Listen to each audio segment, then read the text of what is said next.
오늘 저는 여러분과 함께 고린도전서 15장 29절 이하에 있는 말씀을 가지고 은혜를 나누겠습니다.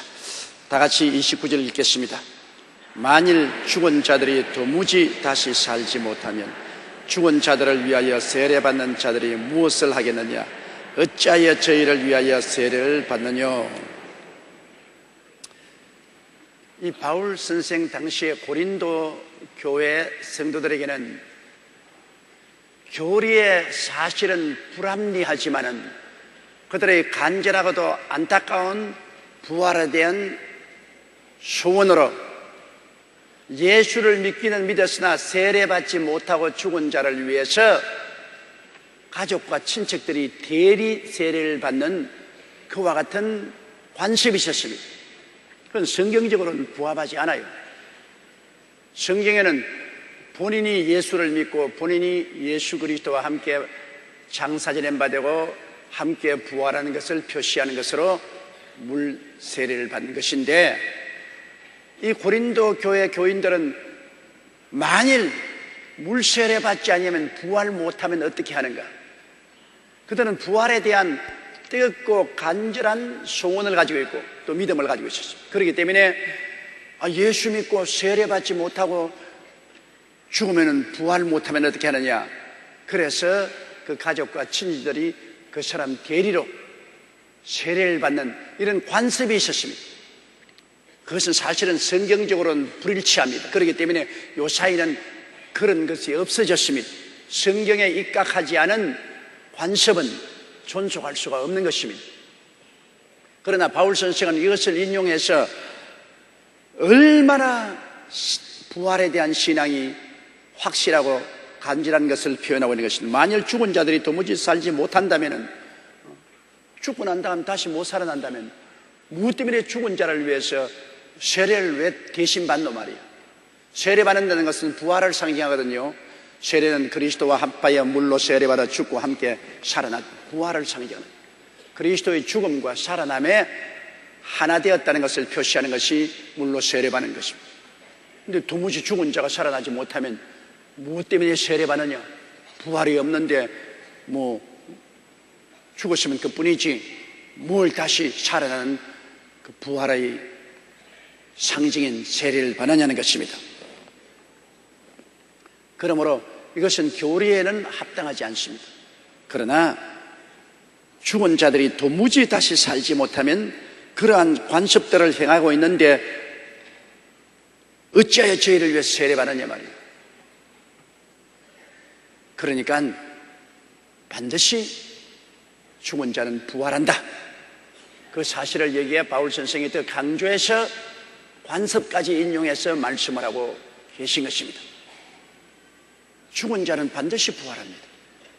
그것은 예수 그리스도가 우리를 대신해서 사람으로 오셨고 사람으로 죽었고 사람으로 장례 지냈고 사람으로 부활하셨습니다. 그러므로 부활의 첫 열매가 되셨기 때문에 그리스도와 합한 우리들은, 우리 스스로가 아니라 우리는 그리스도와 연합되었거든요. 물로 함께 연합되어서 죽음을 상징하는 세례를 받고 물에서 올라옴으로 그리스도와 연합해서 부활한 것을 우리가 표시하는 것입니다. 그러므로 물세례를 통하여 우리는 죽고 부활한 확실한 인을 친 것입니다. 여러분, 물침례 받은 사람 손들어 보십시오. 다 받았습니다. 여러분, 부활한다는 확실한 도장을 찍었습니다. 물침례를 안 받은 사람은 반드시 받아야 됩니다. 왜? 부활에 대한 신앙 고백인 것입니다. 내가 예수님과 함께 죽고 반드시 함께 살아난다는 부활에 대한 신앙 고백을 하나님 앞에서 하는 것이기 때문에 신앙 고백인 물 세례는 반드시 받아야만 하는 것입니다. 또 30절요. 또 어찌하여 우리가 때마다 위험을 무릅쓰리요? 죽으면 그뿐인데 뭘 위험을 물었습니까? 바울 선생은 복음을 지나다가 가는 곳마다 잡혀서 감옥에 들어가고 40에 하마나 감암매를 몇 번도 맞고 태장으로도 맞고, 그는 3번이나 파스나여 한 번은 일주야를 바다에 떠돌아다녔습니다. 그는 굶주리며 춥고 동족의 위험과 강도의 위험과 길의 위험과 물의 위험과 온갖 고통을 당하면서 쉬지 않고 복음을 전했습니다.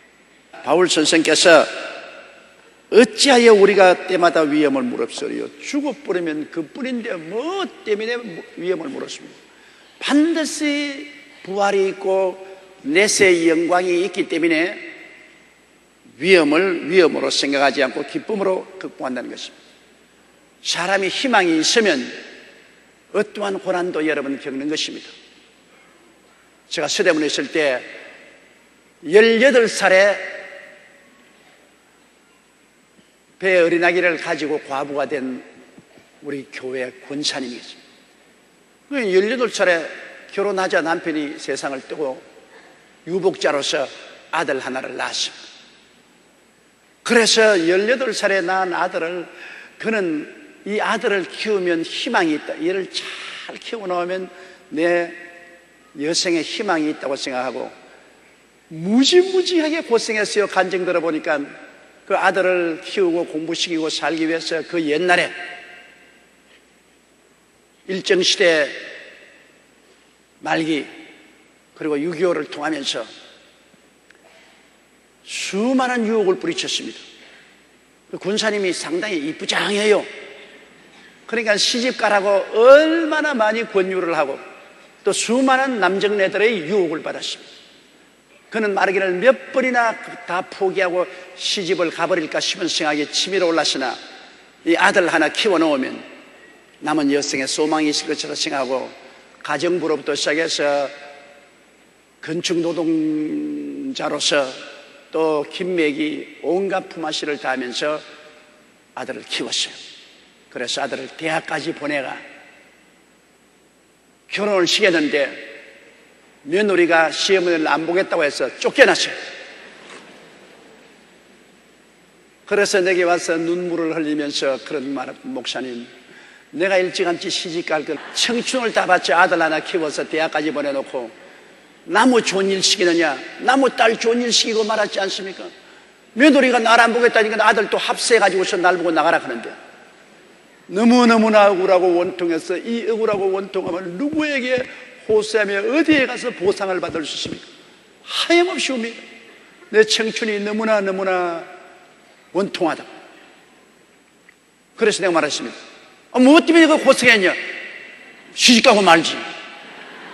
그러니까 목사님, 희망이라는 것이 있었어요.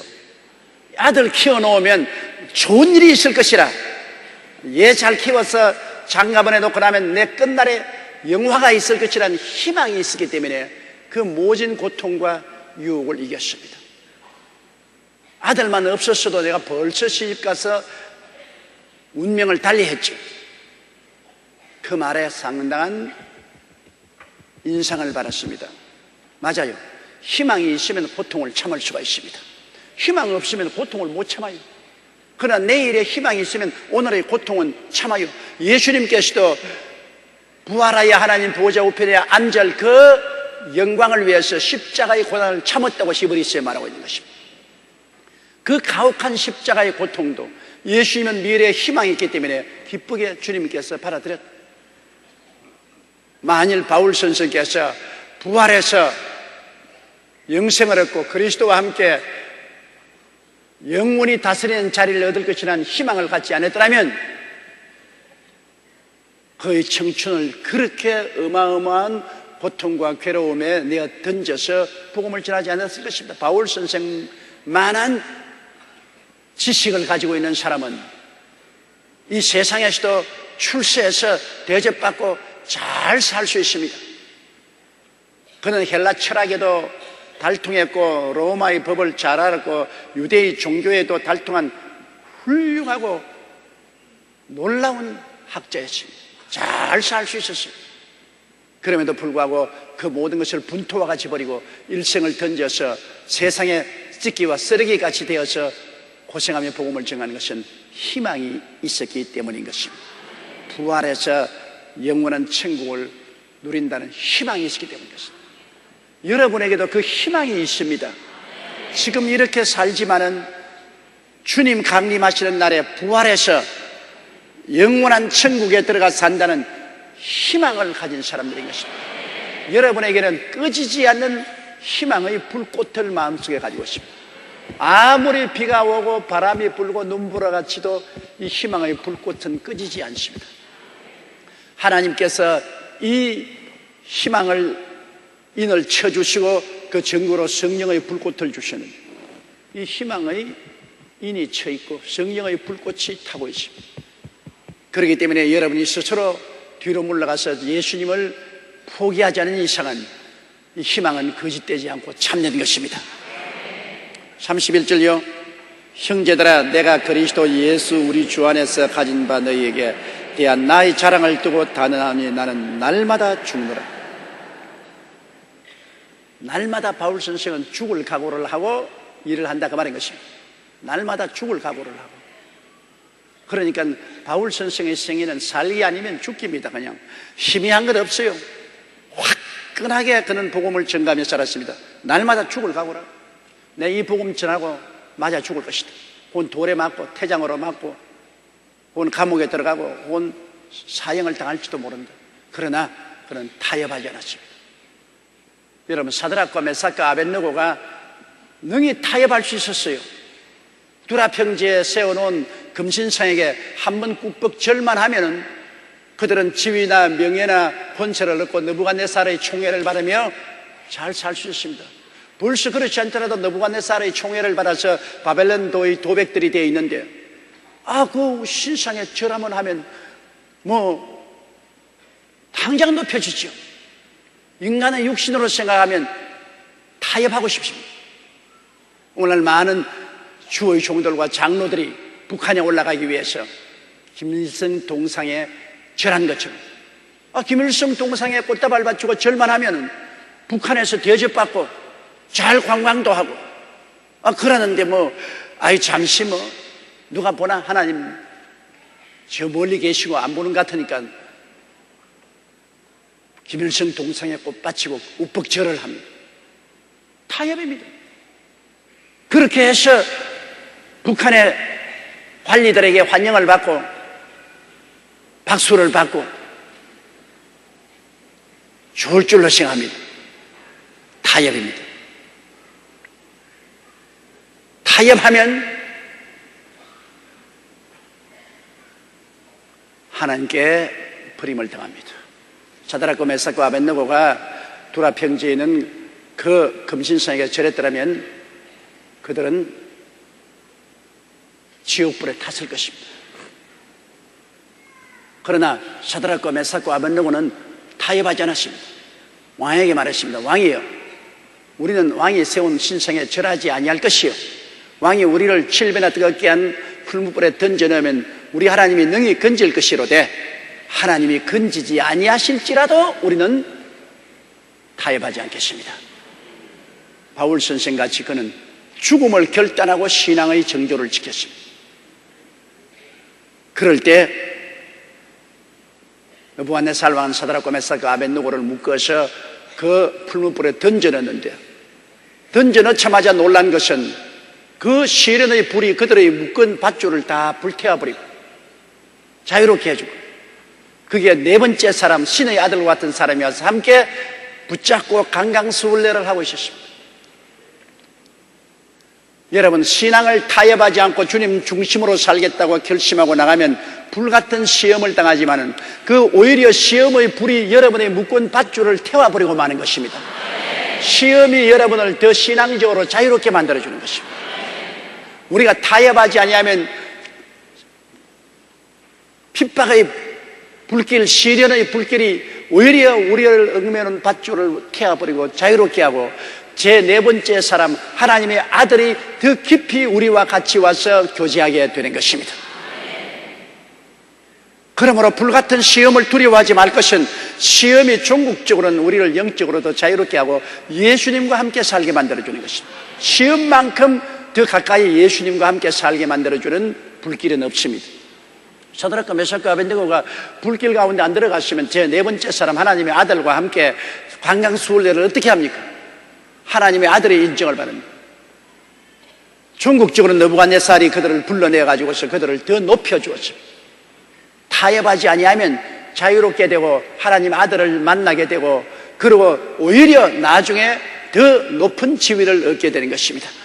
타협이 일시적으로는 좋은 것 같지만은 타협하면 지옥불에 탑니다. 타협 안 하면 세상 불에 타지만은 타 죽지 아니하고 자유롭게 되고 형통할 수가 있는 것입니다. 이러므로 바울 선생은 타협하지 않았습니다. 그는 생명의 위협을 매일같이 당하면서도 그는 복음을 전했습니다. 그래서 바울 선생은 그것을 자랑으로 내겼습니다. 그리스도 예수 우리 주 안에서 가진 바 너희에게 대한 나의 자랑을 두고 단언한다고 말했습니다. 나는 날마다 죽노라. 날마다 그 자신을 죽음에 던져 넣어 복음을 전해진 것입니다. 우리는 이 세상에 살면서 너무나 조그만 일에 타협을 합니다. 우리가 마음을 다하고 뜻을 다하고 정성을 다하고 목숨을 다하여 주님을 사랑하라고 했는데, 주님 사랑보다도 세상 사랑하여 세상과 타협해서 세상을 따라갈 때가 너무나 많죠.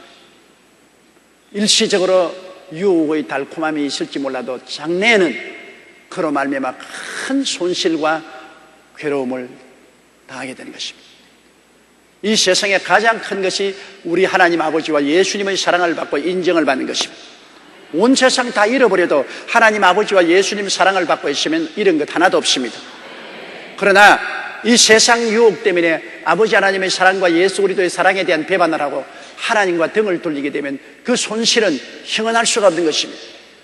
그러므로 우리가 주기도문에 나라에 임하옵시며 뜻이 하늘에서 이루어진 땅에서 이루어지이라는 말은, 나라가 임한다는 것은 하나님의 주권이 우리에게 임하시고 하나님의 뜻이 우리 생활 속에 이루어지게 해달라고 매일 기도하라고 했습니다. 하나님의 다스리는 권세가 임하여서 하나님이 나를 다스려 주시고, 하나님 나라가 임하여서 하나님 주권이 나를 다스려 주시고 하나님의 뜻이 나의 생애 속에 이루어지시옵소서. 그리고 시험에 들지 말게 하여다. 시험이란 뭡니까? 유혹을 당하여 하나님을 저버리는 이런 일을 당하지 않도록 매일 기도하라고 했습니다. 이 주기도문을 매일 기도하는 것은 굉장히 필요합니다. 주기도문에는 우리의 삶에 가장 절실히 필요한 것만 주님께서 거기서 골라서 우리에게 기도하는 것입니다. 하나님의 나라가 임하여 하나님 주권이 나를 점령하고 하나님의 뜻이 하늘에서 이루어진 것이 땅에서 이루어지게 하여 주시고, 오늘 매일매일 먹는 양식을 하나님이 공급해 주시고, 우리에게 죄진 자를 용서해 준 같이 우리 죄도 용서해 주셔서 언제나 미움이 우리 속에 남아있지 말게 하여 주시고, 시험에 들지 말게 하시고, 이 시험은 유혹에 빠져서 하나님을 배반한 일이 없게 하여 주시고, 악에서 구하여 주십시오. 악한 마귀에게서 건져달라. 이 주기도문은 굉장히 필요합니다. 저는 매일같이 주기도문 50분을 외웁니다. 매일 제가 주기도문 50분을 외우고 그 다음 성막 기도를 하고 그 다음에 내 다른 기도를 합니다. 그럼 규정적으로 주기도문 50분, 성막 기도, 그 다음에는 다른 기도를 합니다. 그렇게 함으로 매일같이 하나님과 동행할 수가 있는 것입니다. 32절요. 내가 범인처럼 에베소에서 맹수로 더불어 싸웠으면 내게 무슨 유익이 있느냐? 죽은 자가 다시 살지 못할 것이면 내일 죽을 터이니 먹고 마시자 하리라.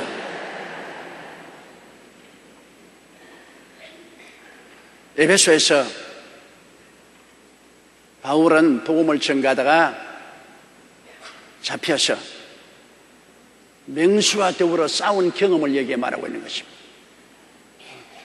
에베소에서 복음을 전가하다가 맹수로 싸운 것은 사도행전에는 상세히 기록하지 않았습니다만 이 바울 선생은 고린도의 전서에서 기록하십니다. 내가 에베소에서 맹수로 더불어 싸웠다 했습니다.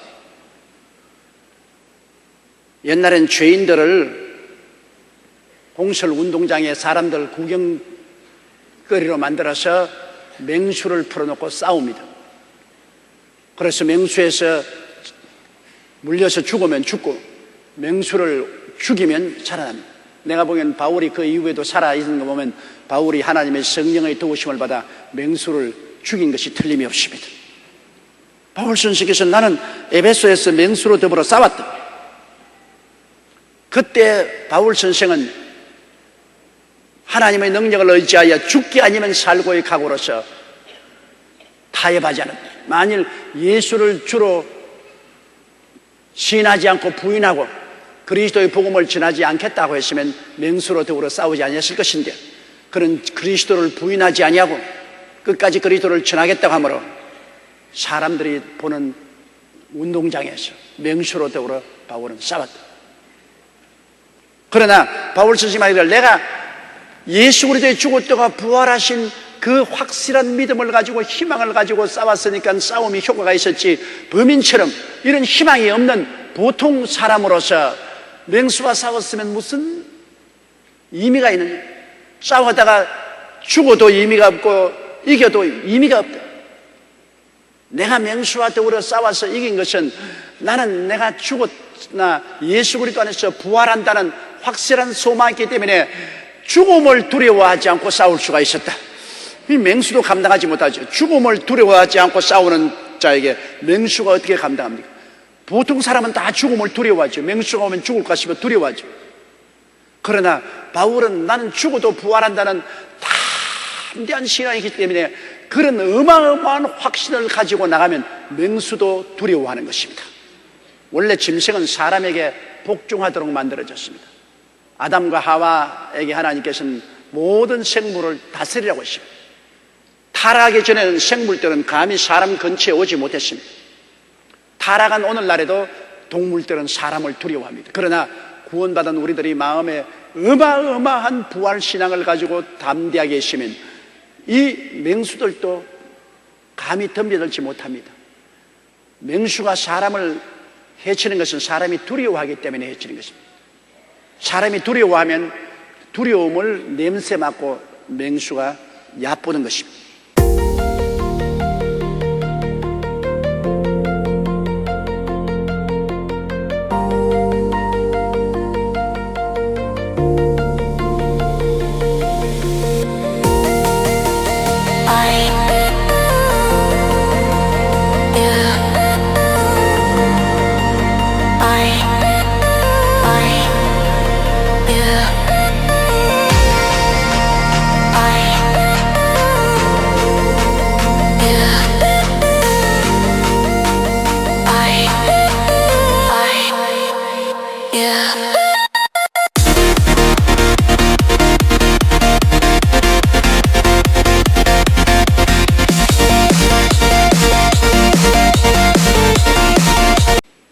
사람이 조금도 두려워하지 않으면 맹수는 옴짝도 못합니다. 바울 선생은 나는 범인처럼 싸우지 않았다. 나는 그리스도와 함께 죽고 함께 부활한 사실을 확실히 알기 때문에 내가 죽어도 살 것을 알므로 까짓것 맹수와 싸우는 거 두려워하지 않는다. 조금도 두려워하지 않고 무지무지한 담력으로 맹수와 싸웠습니다. 그 맹수가 굴복했죠. 여러분, 우리 또 맹수인 사탄과 싸울 때 마음의 두려움을 가지고 있으면 사탄에게 찢깁니다. 욥이 사탄에게 찢겼잖아요. 10자식 다 죽고 폐가 망신하고 부인하고도 사이가 갈라지고 온몸에 병들어서 그는 그런 무더기에서 개화장으로 몸을 끌고 있었습니다. 그때 그가 뭐라고 말했습니까? 내 무서워하는 그것이 내게 미치고 내 두려워하는 것이 내 몸에 임하였다. 그러나 여러분이 강하고 담대하여 두려워하지 않고 바울이 맹수와 싸우듯이 마귀를 대적하면 마귀는 절대로 여러분에게 가까이 못합니다. 내 믿은 대로 될지어다. 확실한 믿음은 어마어마한 힘입니다. 여러분, 확실한 믿음이 얼마나 큰 힘인지요. 믿음은 들음에서 나며 들음은 그리스도의 말씀으로 말미암는다고 그냥 믿어지나요? 말씀을 깨달아야 믿음이 생기는 것입니다. 하나님의 말씀을 알면 말씀은 창조적인 능력이 있기 때문에 말씀에 서면 저 하늘이 무너지고 이 땅에 꺼져도 일지미력도 변함이 없는 말씀 때문에 우리가 확실하게 믿을 수 있다. 마음에 조금도 두려움 없이 담력이 생기면 마귀는 한 길로 왔다가 7길로 도망치게 되는 것입니다. 어떠한 병도 한 길로 왔다가 7길로 도망칩니다. 어떠한 염려와 근심도 한 길로 왔다가 7길로 도망치는 것입니다. 하나님에 대한 이 흔들리지 않는 담대한 믿음, 이 믿음을 하나님은 크게 기뻐하십니다. 할 수 있거든요. 무슨 말이냐? 믿는 자에게는 능치 못하신 일이 없나니라. 내 믿은 대로 될지어다. 옆에 있는 분들에게 내 믿은 대로 될지어다 하십시오. 바울 선생은 죽어도 산다는 어마어마한 믿음 때문에 죽음이 두렵지 않았습니다. 산다는 것을 확신하는데 죽음이 두려울 티겠어요. 죽음을 무서워하지 않고 덤벼드니까 맹수도 에베소에서 바울에게 굴복하고 말한 것입니다. 내가 범인처럼 에베소에서 맹수로 더불어 싸웠으면 내게 무슨 유익이 있으리요? 죽은 자가 다시 살지 못할 것이면 내일 죽을 테니 먹고 마시자 하려. 그래요. 죽은 자가 다시 살지 못하면 뭐 우리 내일 죽을 것이니 오늘 먹고 마시고 잘 살아보자. 부정부패도 해보고 음란방탕도 해보고 죽으면 그뿐이다. 노세 젊어 노세 늙어 죽으면 병들면 못 노리로다. 또 우리 어릴 때 그 많이 들은 이야기입니다. 그러나 가만히 생각하면 노세 젊어서 놀면 젊어서도 놀고 늙어서도 놀고 다 놀아버리고 말아. 그럼 일할 여가 없지. 그러나 죽어서 흙으로 돌아가고 없어진다면은 노는 것이 더 지혜로운 일이지. 뼈 빠지게 일해봤자 무슨 소용이 있어요? 재산을 모아봤자 이고 가나 지고 가나 안고 가나. 그러나 죽고 난 다음 내세가 있다는 확실한 보장이 있기 때문에 우리는 이 세상에 부정부패하고 허랑방탕하고 살지 않은 이유가 있는 것입니다. 주를 위해서 더욱 열심히 살고 더 깨끗하게 살고 더 의롭고 거룩하게 살려고 몸부림을 치는 것은 내일의 희망이 있기 때문인 것입니다. 33절요. 속지 말라. 악한 동무들은 선한 행실을 더럽히나니. 이건 놀라운 말입니다, 여러분. 악한 동무는 선한 행실을 더럽힌다. 우리의 자녀들이 여러분 악한 동무 만나면 완전히 나빠집니다. 우리 어릴 때 그런 동료가 있어요. 동무 나의 동무 천리길도 같이 가자. 이 동무가 되어 있으면 이 북한의 공산당 동무 말고요, 여기 동무라는 것보다 친구란 말이 좋습니다. 나쁜 친구를 사귀면 좋은 행실을 더럽힙니다. 좋은 행실은 좀처럼 배우기 힘들어도 나쁜 것은 제각 배운다고. 우리 한국의 코미디 황제 이주일 씨가 결국 폐암으로 세상을 떴는데, 그 이주일 씨가 나보다 나이가 5살 아래요. 그가 40대 데뷔해가지고서 텔레비에 나올 때 나도 이주일 씨 프로그램 보려고 예배 볼 때는 빨리 예배 마치고 가야 되겠다 싶은 생각이 났어요. 그때는 별로 웃을 일이 없었어요. 다 우리 한국 사회가 가난하고 어렵고 고통스러울 때인데 이주일 씨는 얼굴만 봐도 웃어봐. 그는 늘 말하기를 못나서 미안해요. 못난데 미안할 거 뭐가 있어요. 그러나 네, 못나서 미안해요. 정말 못나기는 되게 못났어. 그런데 내가 지금 느끼는 우리 애들이 집에 들어올 때 그냥 들어오지 않고 또 학교 갈 때도 가방 들고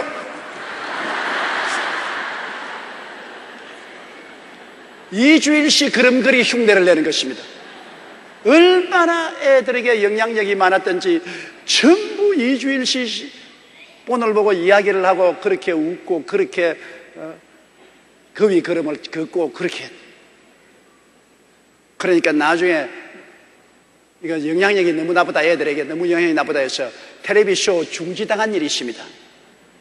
그런 정도로 영향력을 빨리 퍼져나갑니다. 더구나 요사이 젊은이들은 연예인들이 하는 영향력에 너무나 빨리 따라가서 연예인들이 머리에 물 때리면 다 따라서 물 때리고 연예인들이 입는 옷을 입고 요사이 연예인들이 파란 눈, 노란 눈, 빨간 눈 렌즈를 눈에 끼워가지고서 누나를 그렇게 만드니까 애들도 전부 빨간 눈, 파란 눈, 노란 눈 렌즈를 끼워간 아주 눈이 충혈되어가지고서 실명위기에 처한 애들도 있어요.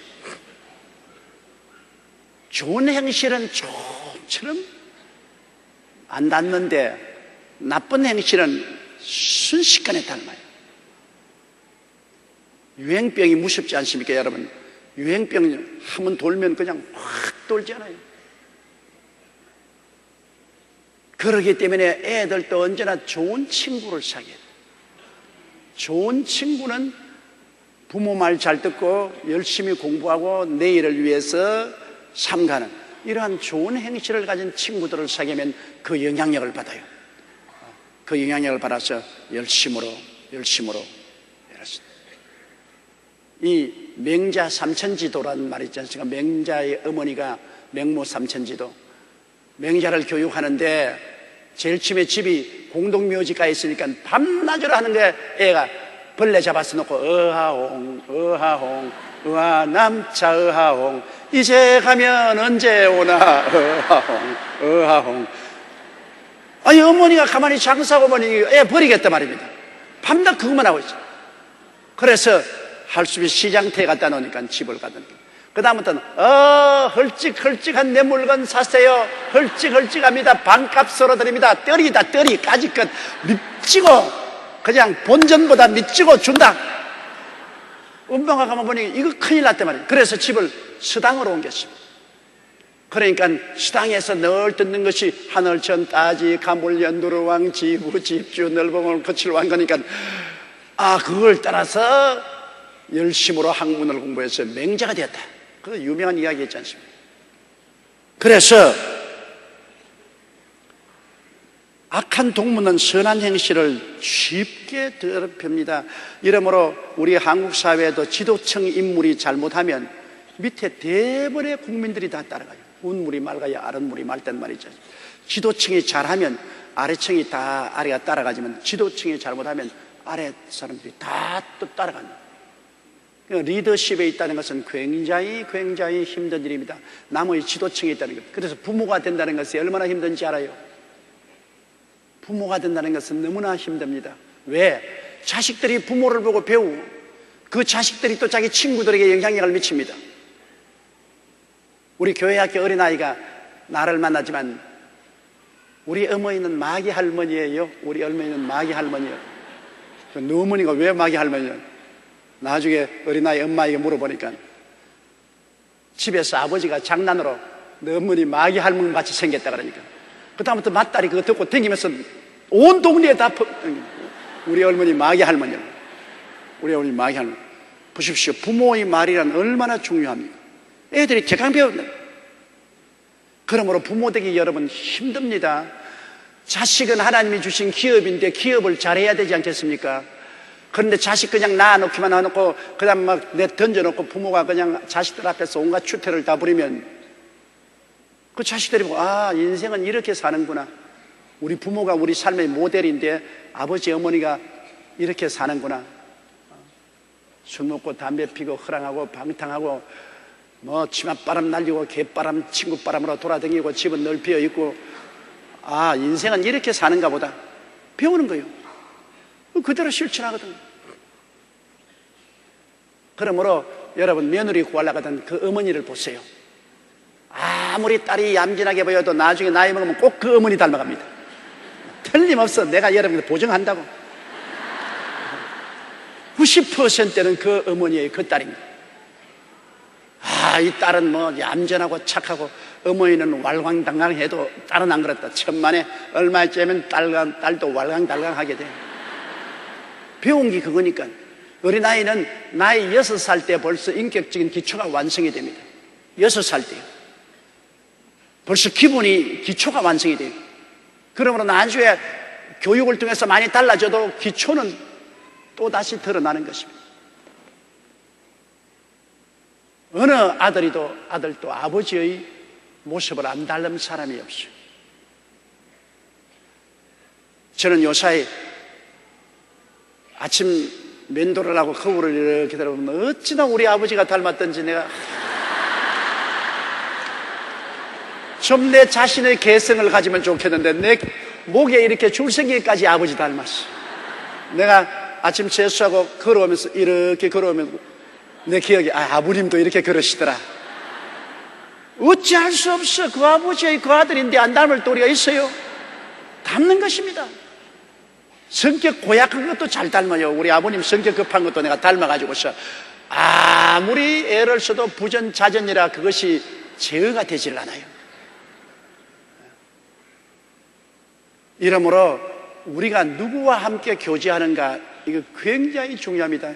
그러므로 신앙인들이 세상 친구하고 사귀어서 돌아다니면 별 도리 없이 세상 물이 됩니다. 왜냐하면 세상 사람들하고 돌아가서 세상 이야기하고 세상 교제하면 예수 믿는 것이 바보같이 보여요. 어리석게 보여요. 야, 예수 믿고 절제하고 경건하게 사는 건 바보들이 그렇게 사는 것이다. 옛날에 시골에서 제가 참 존경하던 어른이 계셨는데, 시골 교회에 안수집사까지 되어서 열심히 예수님을 전도하고 그렇게 하다가 그때 한참 개바람이 일어났습니다. 그래서 그분이 그냥 개주가 돼가지고서 막 수천만 원, 막 수억대를 다뤄. 그러다가 개가 무너지니까 사람들에게 욕을 얻어먹고 독놈이 되고 피하고 돌아다니고 그만 타락했습니다. 그 다음 제가 막 예수 그리스도를 믿고 열심을 낼 때 제가 시골에서 만났는데 저를 보고 하는 말이, 예수 믿는 것은 좋은 일이지, 그러나 불쌍한 일이야. 예수쟁이들 불쌍하지. 욕은 안 해요. 예수 믿는 것은 좋은 일이야. 그러나 세상적으로 볼 때 불쌍하게 짝이 없어. 나는 그래서 그 불쌍한 인생을 안 살기로 했어. 그렇게 말하더라고.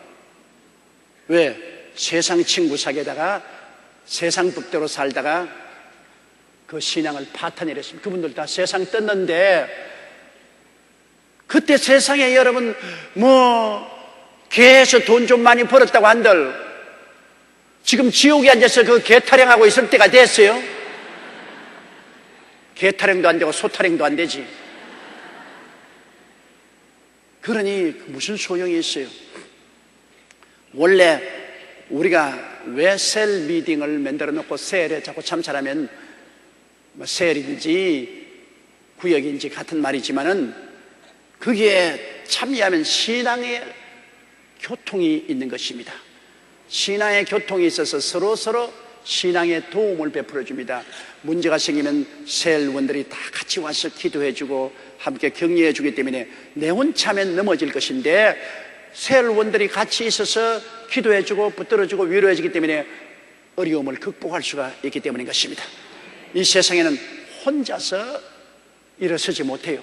함께 인생을 살고 함께 도와줘야 되는 것입니다. 이렇기 때문에 셀이 그렇게 필요해요. 아유, 나는 셀 같은 거 필요 없다. 난 귀찮고 말이야. 자꾸 셀 미팅 하자고 하면 귀찮다. 귀찮은 건 있어요. 내 시간을 내가지고서 구역 예배 참석하라 하고 자꾸 전화도 오고 하니까 귀찮죠. 그러나 그 귀찮은 것이 내가 어려움을 당할 때는 굉장히 큰 도움이 된다는 것입니다. 내가 큰 어려움을 당할 때, 시련을 겪을 때는 그 모든 사람들이 다 나의 도움이 되고 힘이 되어준다는 거예요. 그렇기 때문에 셀에 소속한다는 것은 굉장히 중요한 일이죠. 좋은 친구는 우리의 좋은 행실을 돋구고, 나쁜 친구는 우리의 좋은 행실을 더럽혀버리고 멸해버리고 마는 것입니다. 이번에 그 친구를 보고 그 사람을 알려고, 사람을 알려면 그 부모를 살펴볼 뿐 아니라 그 친구를 살펴봐야 되는 거죠. 부모와 친구들이 그 사람의 인격 형성에 절대적인 영향력을 미친다는 것을 우리가 알아야 됩니다. 그렇기 때문에 여기에 속지 말라. 악한 동무들은 선한 행실을 더럽힌다고 했기 때문에 속지 말라. 나는 악한 친구들하고 사귀어도 까딱없다. 그는 스스로 속이는 것이에요. 절대로 그렇지 않아요. 절대로 그렇지 않아요. 반드시 물듭니다. 그렇기 때문에 어떤 친구를 사귀는가, 이것은 너무너무 중요하다는 사실을 우리가 마음속에 깊이 깨달아 알아야 되는 것입니다. 그 다음 34절요. 깨어 의를 행하고 죄를 짓지 말라. 하나님을 알지 못하는 자가 있기로 내가 너희를 부끄럽게 하기 위하여 말하노라. 깨어 의를 행하는, 깨어라는 것은 분별력을 가져라. 깨어라는 것은 술 취했다가 깨어나는 것을 말하는 것입니다. 술이 취하면 아무것도 분별하지 못합니다. 우리 말에 술 취한 개라고 하지 않습니까? 분별을 못해요. 저는 지금도 머릿속에 아주 뚜렷이 보이는 것은, 추운 겨울날 제가 부산진 역으로 가는데 거기 철조망을 기차 철도 옆에 쫙 쳐놨는데, 그게 외국 병사 한 사람이 술이 만취해서 그 철조망, 피죽피죽 난 철조망을 잡고 늘어지는데 온몸이 이 손이 다 찢어져서 피투성이야. 내가 보통 막 몸서리가 쳐. 피가 그냥 폭폭폭 떨어져. 그럼에도 불구하고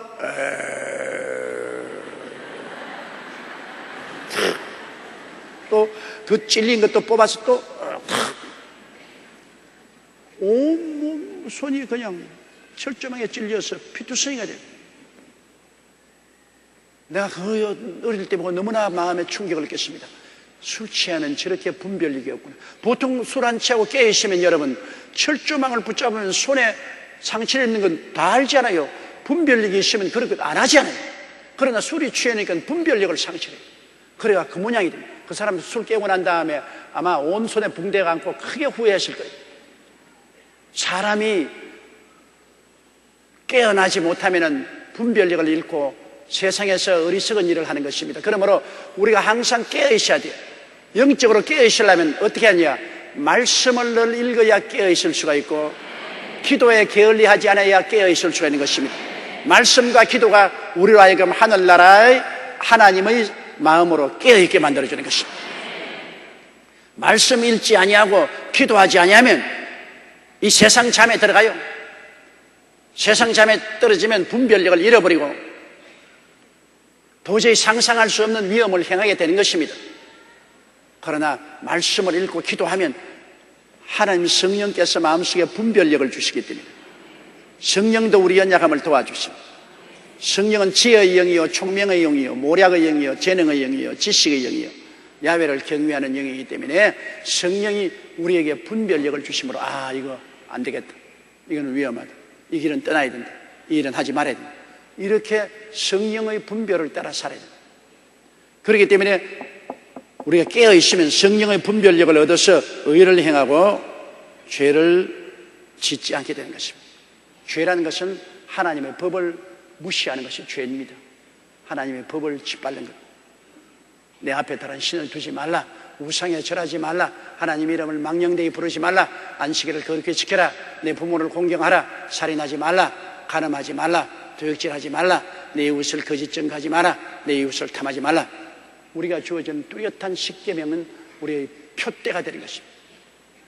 우리가 깨어 분별력이 있으면 이 계명을 늘 살펴보고 거기에 저촉되는 일을 하지 않습니다. 저촉되는 일을 하지 않아요. 물론 계명을 지켜서 구원받는 건 아닙니다. 예수 믿어서 구원받지만 계명을 지킴으로 구원을 완성시키고 구원을 지켜주는 것입니다. 하나님 앞에 더 교통이 있게 만드는 것입니다. 깨어 의를 행하고 죄를 짓지 말라. 하나님을 알지 못하는 자가 있기로 내가 너희를 부끄럽게 하기 위하여 말하노라. 예수 믿는다고 교회 나오면서도 하나님을 알지 못해요. 교회 왔다 갔다 하면서 형식과 의식적으로 믿고 그리스도를 구주로 모시고 중생을 하지 않았기 때문에 하나님을 알지 못하고 그냥 세속을 따라 살기 때문에 바울이 꾸짖는 것입니다. 여러분, 중생이 그렇게 필요한 것입니다.